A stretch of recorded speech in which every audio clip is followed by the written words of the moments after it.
Have you ever used a list of T and wondered what the T meant? Or maybe you heard the term generics, but you didn't really know what that was or why it was important. Maybe you kind of understand generics, but you didn't know you could create your own. Whatever the case, this video is for you. In this video, I'm going to lay the foundation of what generics are and what makes them so powerful. Then, we'll look at a demonstration I've set up on how to keep your code dry, better conform to the solid principles, and make your life easier by implementing generics in a class. If you're new to this channel, my name is Tim Corey, and it's my goal to make learning C# easier. This channel is full of videos explaining the various parts of C#. There's even a full course on building an application from scratch. I hope you find it useful. If you do, don't forget to subscribe to the channel and hit that little bell icon to get notified when I release a new video every Monday. There's also a link to my mailing list in the description below. That will keep you informed of all the training resources I am creating. For those of you who found this content valuable, I'd appreciate it if you check out my Patreon page. If you become a supporter, you can get exclusive behind-the-scenes access. And also, everyone who is a supporter at any level will get access to the goal rewards when you hit them. Those rewards include a tour of my office, a documentary on how I make videos, and even a full course. The link to Patreon is in the description below as well. Okay, so let's tackle generics. I've set up a console application with some starter code so we can dive right into this topic. Before I explain everything, let's start with the basics. The best way to say generic in action is to look at the list. So we're going to ignore everything we have here and just concentrate on this right now. So this is the static void main, and I have my write line, my little message here to kind of class it up a little bit. So you run this right now, it just goes right to the press enter to shut down. You press enter and it shuts down. That's it. Pretty simple stuff. So let's look at the list here to see generics. So if I say list, notice it asks for the open, close, angle brackets, and it says the class is system.collections.generic.list, and it has that T inside those angled brackets. This list uses generics. So if I open my angle brackets, it says, okay, I need a T. And the T is the type of elements in the list. So I could put, let's do int. That's a type. No problem. And so I can call this ages equals new list of int. Notice it's a list of int, not a list of T, because int is now the type. T represents the type. So int is now the type that we're going to use. So what does that do for us? Well, if I say ages.add, notice it says you have to add an int item. So if I try to put hello, that wouldn't work because it expects to have an int in there. But if I put 23, it goes, yep, that works, because 23 is an int. If I put 23.5, that will not work because that's a double, not an int. So what list of T does for us is that T allows us to specify which type this list is about. Now, you may have just kind of taken this for granted if you started using C# later on. I mean, later as in 2.0, I believe it was, or later, where you just kind of use this all the time and don't really think about it. But it used to be, we didn't have list of T, we didn't have generics. And so instead, we have an array list. And that's in system.collections. Do not use an array list. I'm going to demonstrate it just to show you what we used to have. Again, do not use an array list. Array lists are deprecated. We now use the generics because they're so much better. I'm going to show you why. Let's call this just list equals new array list. If I say list.add, notice I haven't specified a type here. And it says, okay, go ahead and add an object. Well, we could put 23, and it says, that's cool. I could say list.add hello. Also cool, which is the problem. And so what's happening is it says, well, everything's an object, and so I'm going to have the list be of type object. That way you can store anything you want in there.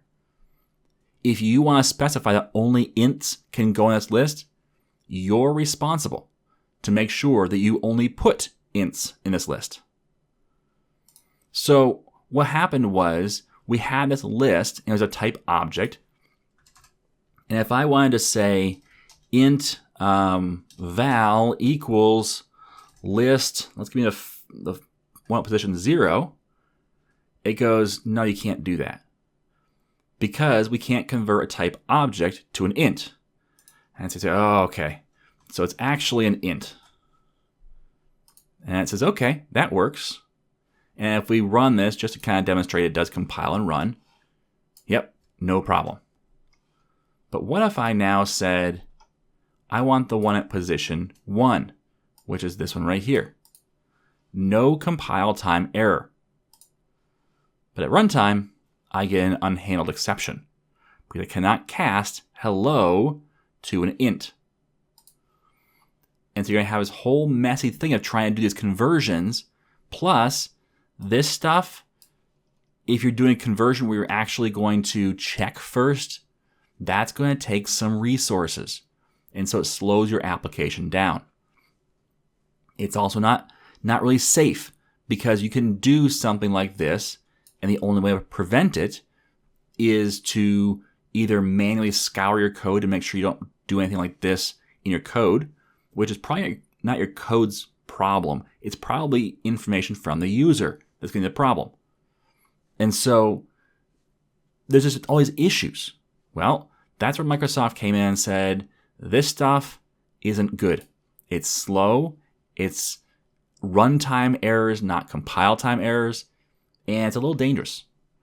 And we had those boxing and unboxing things where we're actually converting them from an object back to an int.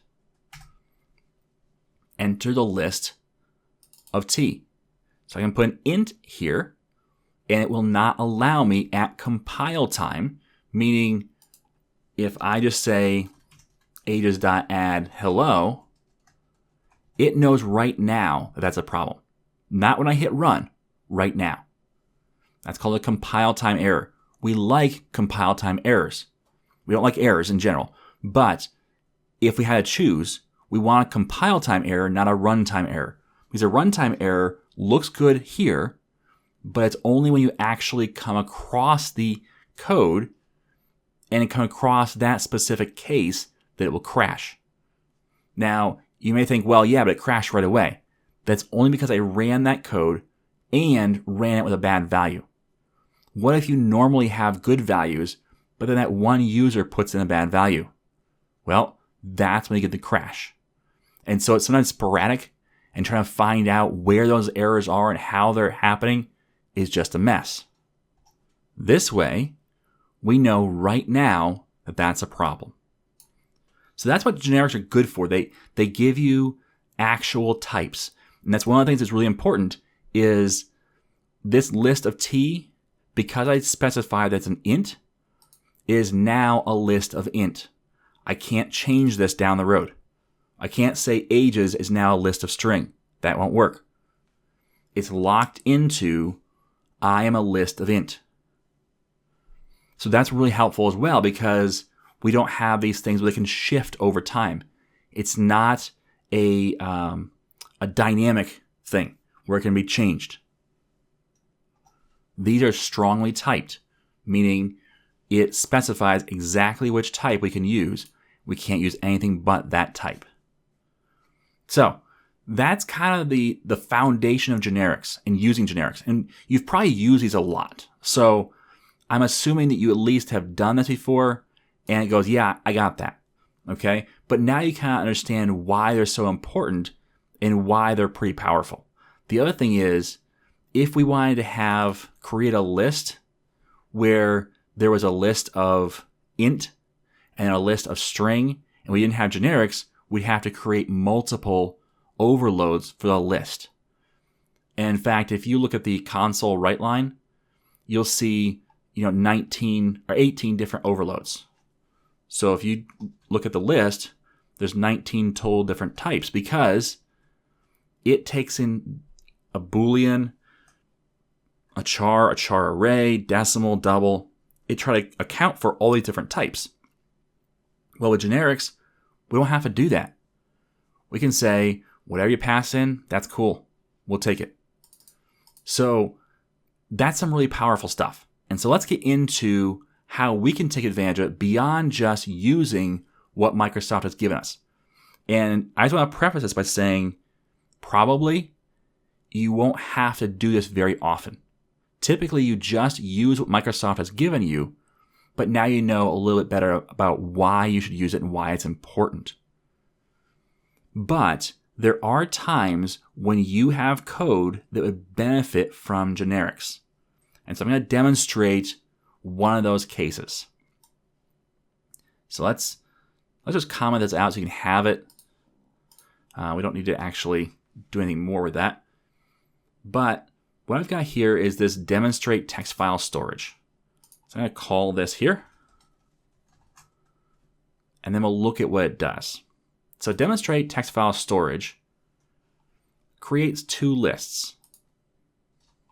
Okay, so we have a list of person and a list of log entry. Notice these are generics.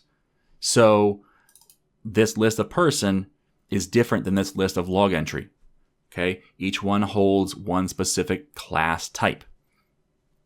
So you have people and logs. Now I also have two file paths, and we're actually going to save things to CSV files and actually load them as well.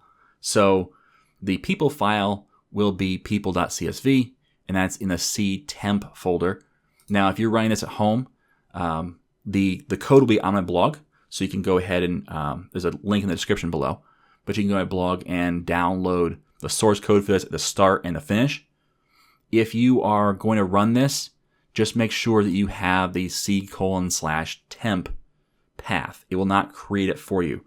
I thought about putting that code in here to create it if it doesn't exist, but I figured that this would add to the code and not really give us anything of value.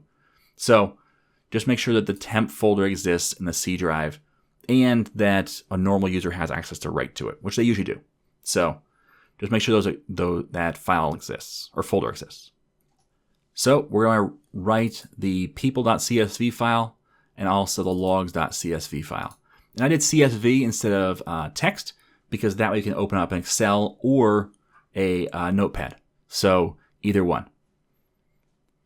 Now, first of all, this populate lists is just a quick method that adds 3 people and 3 log entries. That's just kind of a, here, let's put some stuff in there so we can save something to the text file. And then I haven't done both yet. I've only implemented the people. And so we're going to look at what this does, and then we're going to implement the log file as well. So I've kind of saved us some time by already starting this process. So I have this original text file processor class. And I called it this because we're going to have a new way of doing things, and I didn't want to kind of name it the same thing. So we have this without generics folder, and in here is the original text file processor. We'll look at that in just a minute. But we have save people. Okay, so the save people takes in a list of person, and it takes in the file name of where we're going to save it. And so what's going to happen is we're going to create a CSV file called people.csv and put the data from the people list, the list of person, going to put that data into the text file. So let's look at that particular method. So if we go to here and look at the save people, we create a list of string. That's all of our lines. So the way we do this is, let's skip to the end real quick. Just write all lines. So system.io.file.write all lines. You pass in where you're going to array them to, and then a list. And so that's what we're going to create here is our list. And then we'll add a line for each person in the people list. So the first thing I do is actually create a header. So I say lines.add, first name is alive, and last name. Now, that's a kind of a weird order.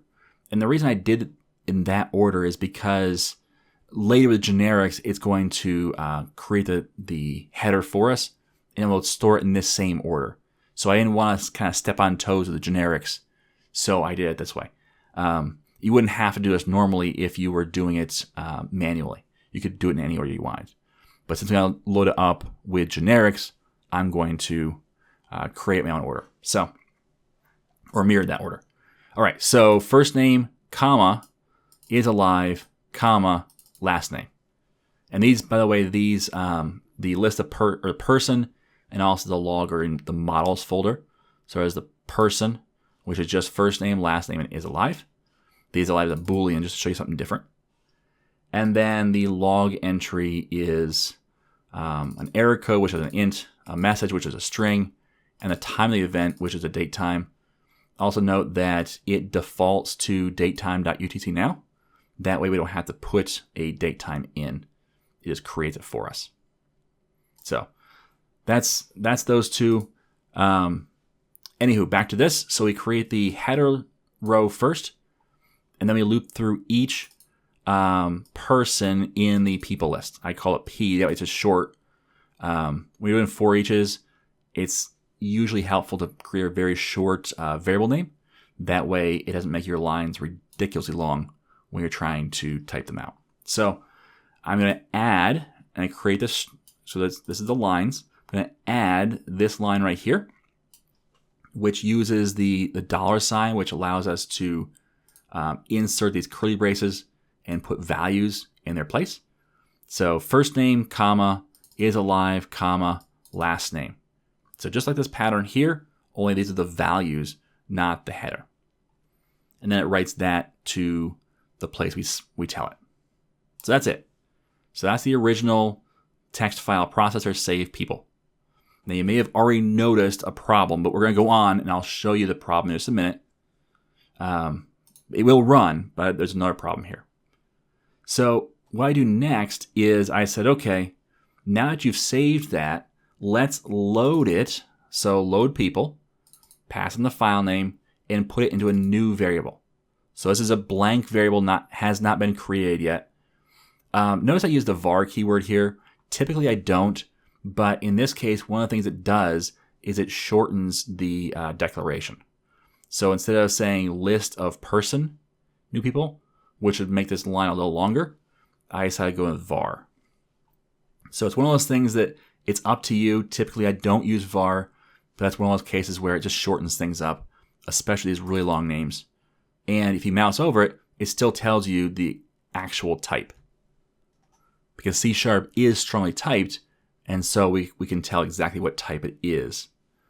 All right, so once I load those people, and we'll look at that in a minute, then I just loop through each person in the new people list and write out their first name and last name and their status of is alive or not. Okay, that's it. So let's look at the load people. Load people, it does everything in reverse basically. So it creates the output, which is a list of person. It creates a new person, which we'll use in this for each in just a minute. And then it reads in all the lines from the file path. So we pass in that person's CSV file and say read all the lines, make a list out of it, and put it in the lines variable. Then we remove the header row. So that's kind of important because we have that header row. Get rid of it because it's not actually data. Once we removed it, and that's why I did the to list, I didn't have to do a to list except for the fact that I wanted to have this remove at. And that's really helpful. So now in this for each, we loop through every line of actual data. We split it apart by the comma, and then we create the new instance of a person and say, okay, first name is vals 0.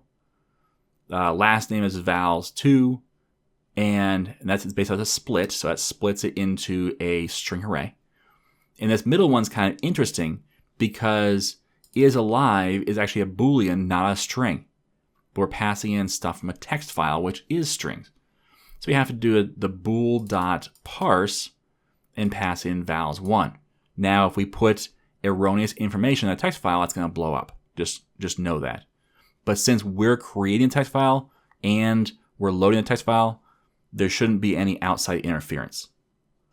Or at least that's the assumption. Now, if this was an actual production application, I would still put some serious error checking on this. So that loops through every item and it adds the resulting person to the output list. And then finally returns output. So let's just see this in action. We're going to save the people to a file, and then we're going to load them up into a new list, and then loop through that list and print out the information. So before I do, I'm actually going to add a console read line to the beginning of my application. And the reason why is because I wanted the console comes up in a different window, and I want to drag it and my File Explorer onto the same window so you can see the file get created. So let's do that. I'm going to run it. I will drag down my File Explorer. So this is the C temp folder. Let's move my console over. Let's make this a little smaller so you can kind of see both on the screen at the same time. Okay, so if you keep an eye over here, I'm going to hit enter up here. So I hit enter. There we go. And now it creates the people.csv file. And we have 3 entries. So this is what has been read back to us and put in the new list. Tim Corey is alive as true. Sue Storm is alive as false. And Greg Olson is alive as true. All right, so those are the 3 entries. And they were strongly typed. They were actually in a list of type person. So we're good to go. And if we open up this CSV file, and let's open an Excel, this is what we get. And in fact, if you wanted to, we can say Mary false Smith. So that's first name is alive and last name. Mary false Smith. If we save this and close it, and instead of doing our save here, we won't save our list. We'll just load our list. Okay? So if we just load our list, notice that now Mary Smith is alive as false. That information comes through as well. So we've proven that we can save to a file and load from the file. So that's great, but hopefully you've noticed the problem. And that problem is, what do we do when we come back through with the log entry? Well, we go over to the original text file, and honestly what I'd do is I'd probably do this. Copy, paste, and say list of log entry, load logs. Notice all the changes I'm making.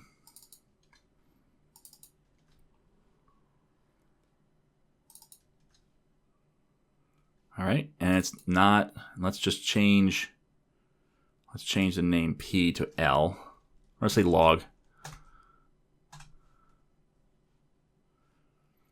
And there's not first name is alive and last name. It's going to be error code message and time of event. All right, it's going to yell all 3 of us, or all 3 lines. The message is the simplest because that's the one that's a string.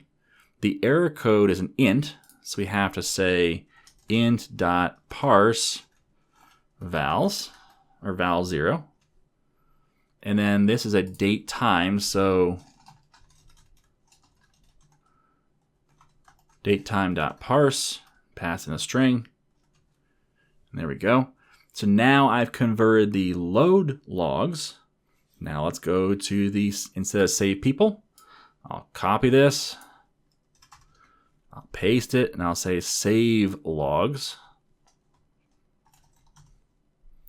It's a list of log entry And we'll call this logs. Oops. We'll rename that from people to logs. And then we'll make this I think that's all we need to do right there.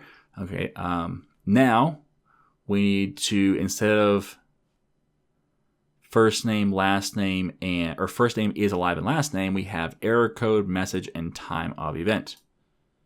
So error code, we have to type these exactly right. Message, time of event, and get the right order. And then we say error code, message, and time of event. Let's also change that to be log instead of P. It wasn't people, it wasn't a person, it's a log.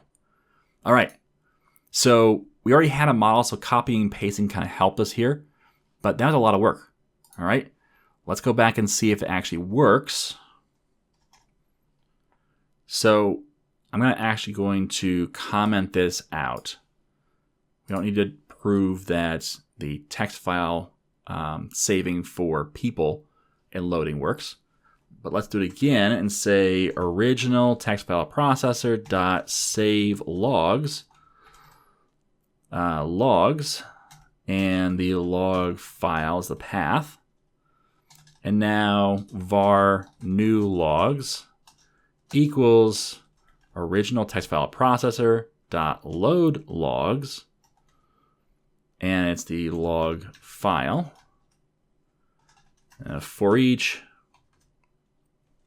and we'll say for each log in new logs, we'll do a console write line, or $, or open and close double quotes. And we'll say, let's start with the log.error code, and then a colon, and then space, and then the message at log dot time event dot, let's do the let's do two short time string, and now let's give us the time of day. So that should be it. We've now done the saving the logs. Let's bring this back over and we'll pull back up our file here, and notice that we have just people. But if I hit enter, we now have logs.csv, and we have these messages. The 9999 I blew up at, the 1337 I'm too awesome at, and the 2222 I was tired at. Okay, so those are the three. And by the way, that's not actually my time, that's UTC time. So, anywho, so that worked. But notice all the work we had to do, and if you've watched the solid series, you also know that I violated quite a few of the solid principles because I had to go back through and modify a class and make some changes, and the class does multiple things, and it's just kind of a mess. So let's see how we can do this easier. So I'm actually going to comment out all of the saving and loading the log files. And let's actually put a marker here just so you can see it. I'm going to put some, well, let's just do this. Make it a little easier to see. All right, let's say this is the old way of doing things. Non-generics. Okay, so if you're looking at the source code, in the completed source code, you'll see this section right here. If you want to see how it works, you can uncomment it and see it in action. Okay, and now we'll have up here the new way of doing things with generics.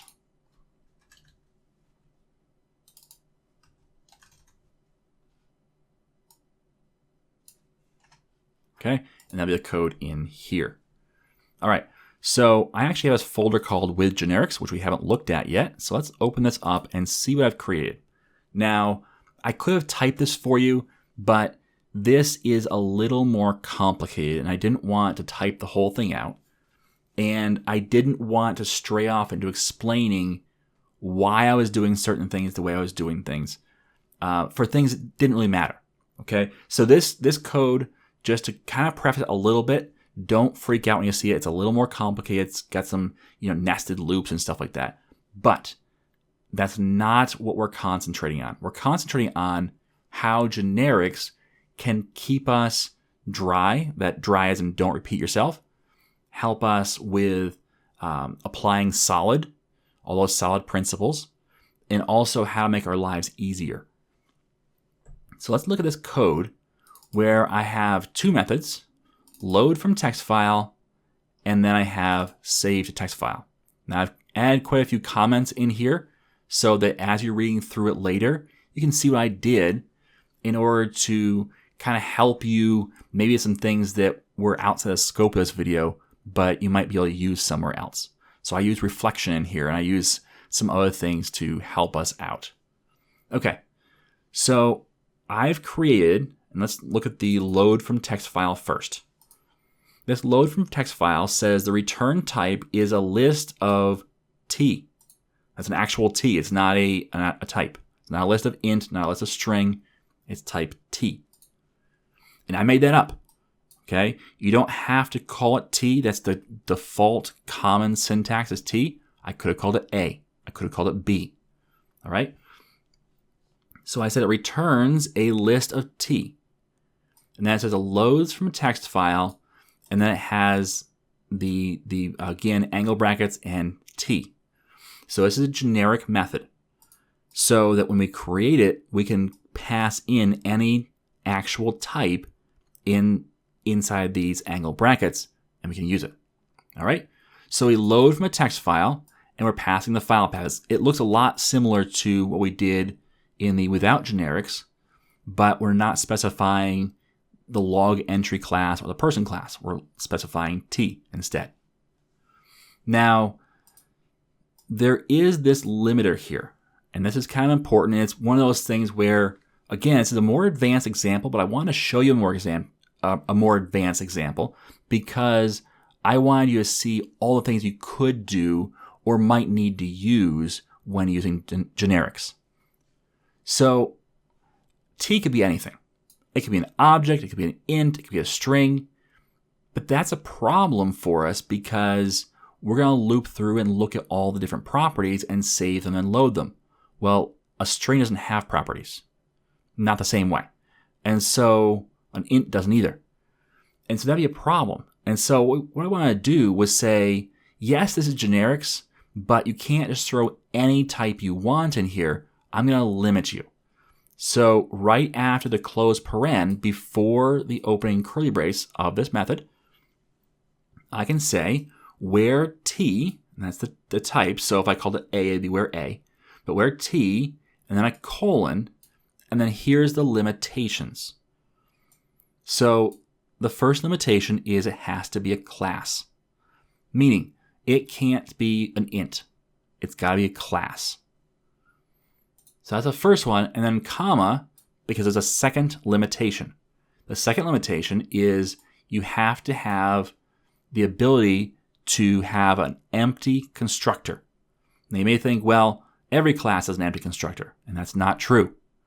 Because if you create a class and say the only constructor on it takes in 2 parameters, that does not have an empty constructor then. This one is important, and I'll show you why sometimes. Okay? Not always. In fact, it wouldn't have been important in this class. And if you go down here to this one, nope, I actually put on both. Okay, sorry. It wouldn't have been important except for one line in this file. So you don't have to have this, but these limiters allow you to kind of dial in what type of object is put in that T. Now, in here, I'm still loading in, reading all lines and putting them into a list of string. And then I create my output. But instead of my output being a list of person or a list of log entry, I say it's a list of T. And I don't know what that type is, but I know whatever that type is, it will be put in this place. So if it's a list of person, this will become a list of person. All right, and I new up that list. And here's where the new requirement comes into play. I create a new instance of type T. And so I say T, I give the name entry, equals new T with an empty constructor. See, if I didn't know that this class had an empty constructor, then I can't use that. I can't say new it up because I'll have a compile time error. Let's actually show that. So if I were to take off that requirement of being new, then it says, I'm sorry, you can't create an instance of the variable T because it does not have the new constraint. You have to specify that it can have the new with an empty constructor in order to actually new it up. All right. So I wouldn't have had to do this except for reflection.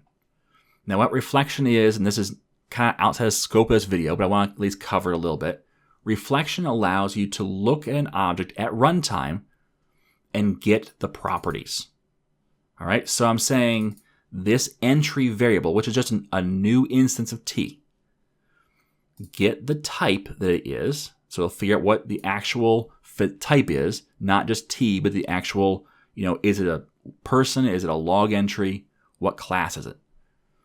Get that type and then get all the properties for that type and put all those properties in calls. So if it's a person, it's going to find these three properties and put first name, last name, and is alive in that var calls. Okay? Again, you don't have to know the ins and outs of how this works. I'm just trying to give you an overview in case you want to come back and use this as well. Reflection is a little expensive. So don't just go, ooh, cool, a new thing to put in the toolbox and use it all the time. This is don't use it very often, use it in limited circumstances, and be careful about your performance. Now, for reading and writing to a text file, when you're, saving things out of memory onto the disk and loading things from the disk into memory, that's probably a great time for reflection if you need it, because you're not doing it all the time. You're just doing it usually at, you're saving your application before it closes or when you load your application up at startup.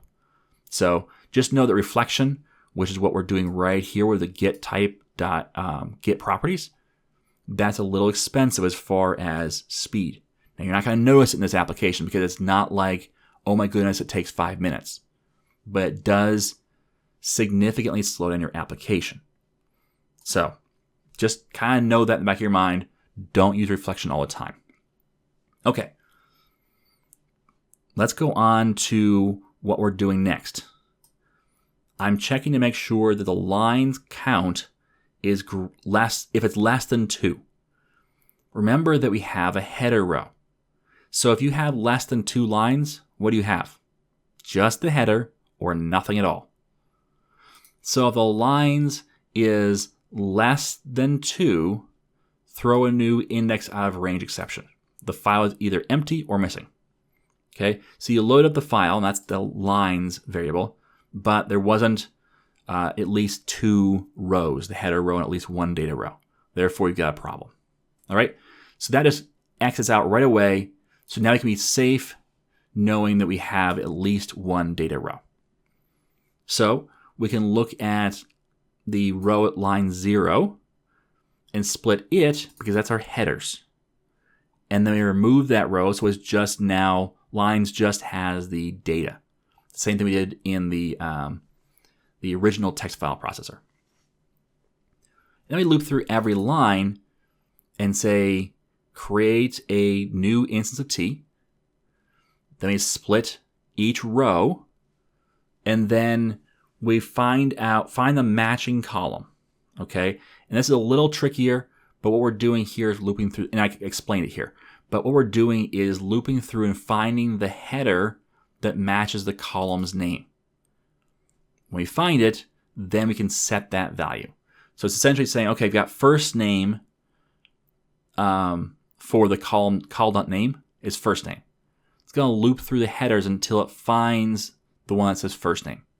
When they match up, then we're going to set the value for the first name value. We're going to set it to passing in the value that we just found. Okay, so again, a little complicated. Don't worry about it if you don't get it. That's okay. We're not going to concentrate too much on what this is doing. More matter of showing off how we're using generics. Okay, so the big thing here too is we're converting that value to whatever type that property is. So it's a Boolean, we're converting the value to a Boolean. If it's a date time, we convert it to date time, and so on. All right, we add that entry to the output, return the output. Save is kind of the same in reverse, and you can read through that. Again, the onus here isn't on understanding how the method works as much as seeing how we're using generics. Okay, so this is actually pretty valuable code because you can use it in a lot of places. And in fact, if you have purchased the C# application from start to finish course, or have done it on YouTube for free and kind of recreated that code, this is a really big upgrade to the text file data access. So text file data access follows this original save people, save logs, load people kind of thing, where every single thing has its own method. Or actually two, one to save and one to load. You can kind of replace all that with this right here. All right, you can actually just drop this whole thing right in without really touching anything. You just copy and paste and it will work. All right, you'll have to put it in every one of those methods, and that's kind of outside the scope of this video as well. But then you don't have to write all that code whenever you create a new class. It's just, again, point to the same two methods. So, anywho, the save to text file, again, passes in the T. It takes in a list of T, and it says T has to be a class, and it has to have a empty constructor. Now, I don't know that it's necessary in this one. Let's comment it out and see if anything yells at us. And it does not. So therefore, we don't need it on this one. Let's just make sure by doing a build here. Build succeeded. All right, so let's take that off. No need to have a limitation that is not necessary. The only reason why you might say, well, it's kind of necessary, is because you can save some of the text file that you possibly could not load back out. So if you had a class that didn't have an empty constructor, you could save it to a text file, but you couldn't load it because it doesn't have an empty constructor. So that might be a reason why you'd say, well, I kind of want to keep that new on there. Up to you. All right. So again, this is all commented, but the key here is just seeing that we're passing in the T and utilizing it as T, not as a specific type. Okay. So let's run these and we'll come back and look at some of the nuances of how I'm using them in different ways. So let's start with the save. All right. So we could say, instead of original text file processor, we'll say generic text file processor dot save to text file. We need to give it a type.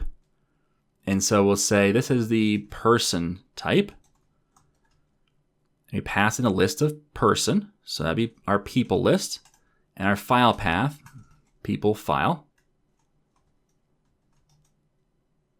And we're done. Okay. Let's do it again for the logs. Save the text file, same method. This time the log entry instead. Logs, log file, and we're done. Now let's read them back out. I'm actually going to copy this code right here. because the for each looping through, that's kind of the same stuff. All right, so there's the logs, and we'll grab the people as well. So let's uncomment these lines. Okay, so the thing we're going to change, though, is instead of doing the original text file processor, we'll do generic text file processor dot load from text file. We're going to load a person, and we'll say people file. And down here, instead of original text file processor, we'll say generic text file processor dot load from text file log entry log file. That's it. Notice I didn't have to change anything in that class, even though I passed in different types. It's not a problem. Okay, so let's run this just to make sure it works. So again, we still have that pause in it first. I'm only using the new generic text file. So we're saving it to text files, and then we're also loading it from text files. So let's run this. I'll pull up my window here, and let's go ahead and delete these. And let's run this and watch the files pop up. There's those files, and there we go. So it still works. It works the exact same way as far as the visible output. So the visible output's the same. The files are the same. If we open these up, we can either open them up in Excel or in, so there's our time, our message, and our error code. Works the same way. But this time, it's super simple if we want to make a modification.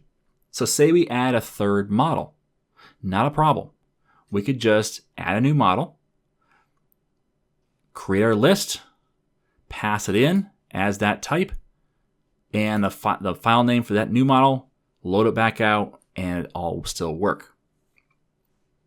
So really simple stuff. And as far as using it goes, yes, it gets a little more complicated when you try to make one, but the payoff of actually having this is worth it.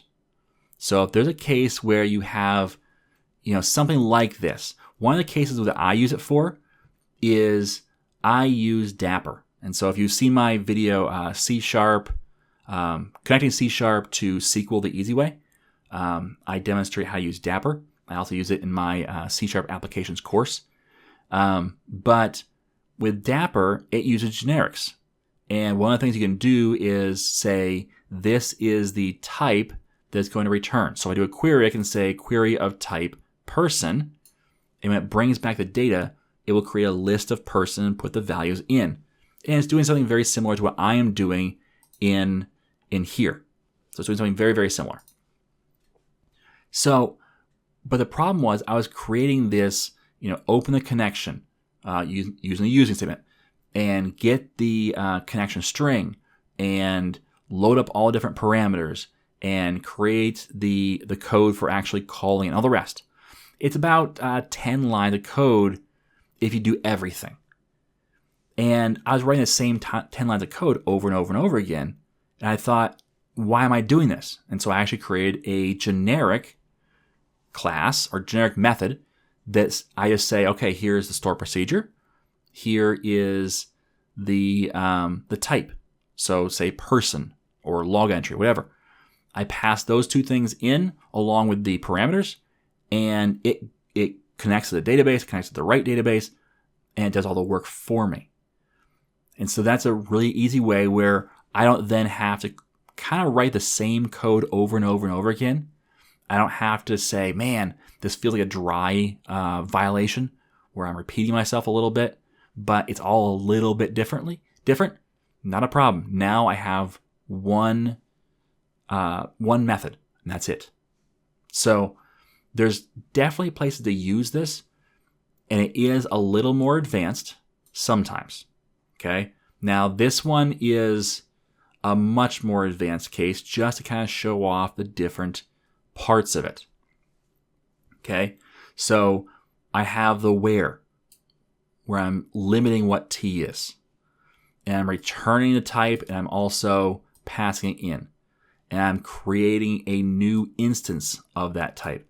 Those are some more advanced cases, okay? A lot of times you'll just pass in the type and then maybe have it as one of the parameters or the output, okay? So that's a more common usage. This is a little more advanced, right? But this kind of demonstrates all the different things you could do in one method or two methods. So I did want to show that off. Now, the one thing I don't show off that you could do is you can pass in more than one type that's generic. So I could say T, comma, let's pass in U. All right, and that would work. I could pass in a U type, and it could be any type. It could be an int, it could be a bool. Or if I said, no, you know what? That U needs to be something locked down. Then what I'd do, and let's hide that from it, I could say, after I've specified what T is, I could say space where U is, I could say a class, and that's it. Okay? And there's other things you could do besides class and new, but those are the kind of common ones that I've used. So you could actually even limit this even further. Let's just say where it's a person. Okay? Now that has to be the person class. Is that a wise idea? Probably not. But if you had an interface, maybe it's an interface. So it's iPerson. And they could pass in any type, any of those interface possibilities. So there's a lot of things you could do here, and you can limit both of them. You could pass in 2, you could pass in 3, you could pass in 4. So again, lots of options with these generics. But the one thing I would point out is you're not going to litter your code. Oops, there you go. You're not going to litter your code with your own creation of generics. There's probably not going to be, 50, 100 different places to take advantage of generics unless you're in a pretty advanced application. Most likely for small to even somewhat moderate applications, there's not going to be more than 1 or 2 places where generics might improve your application. But when you get into a larger environment, or when you're creating some code that's really trying hard to apply the solid principles, and you're really trying hard to make it flexible and yet conform to open close, this is a great thing to think about. Is, do I have code that's kind of repeating but with different types? And if so, can I use generics instead? So that's an overview of from kind of beginning to advanced generics. From just using list of T and understanding why it's type safe and why it's better than a list of object, which is kind of like the beginning to moderate use. All the way up through creating your own generics. This video kind of covered it all, but there's more to be learned about generics. So I didn't cover creating your own list of T. So you can create your own. You wouldn't call a list of T, call it something else. But basically where you have the enumerator and all the rest, there's ways of doing that. And so you could get into that if you wanted to. The use case for that is even smaller than what I've demonstrated here. And so I didn't really think that we needed to cover it in this video. There are some good resources on how to do that. But the basics are you can pass in, instead of passing at the method level, you can actually pass in a T at the class level. So let's just call this S. We can pass in at the class level a type, and then carry that all the way down through all the different methods. So, and again, you can still limit like you do in the methods or at the class level. So it's stuff like that you can do, but again, that's an even smaller window of people that might use it. So, but I hope you found this useful, again, from beginning to kind of almost the end of what generics can do. I'd love to hear your thoughts on this. Let me know down in the comments below what you found confusing, what you found helpful, and how you can actually improve your code going forward. Also, don't forget, if you like the video, try and give me a thumbs up. That'd be great. It does help boost this video's performance on YouTube and allows more people to see it. All right. Thank you very much for watching. And as always, I am Tim Corey.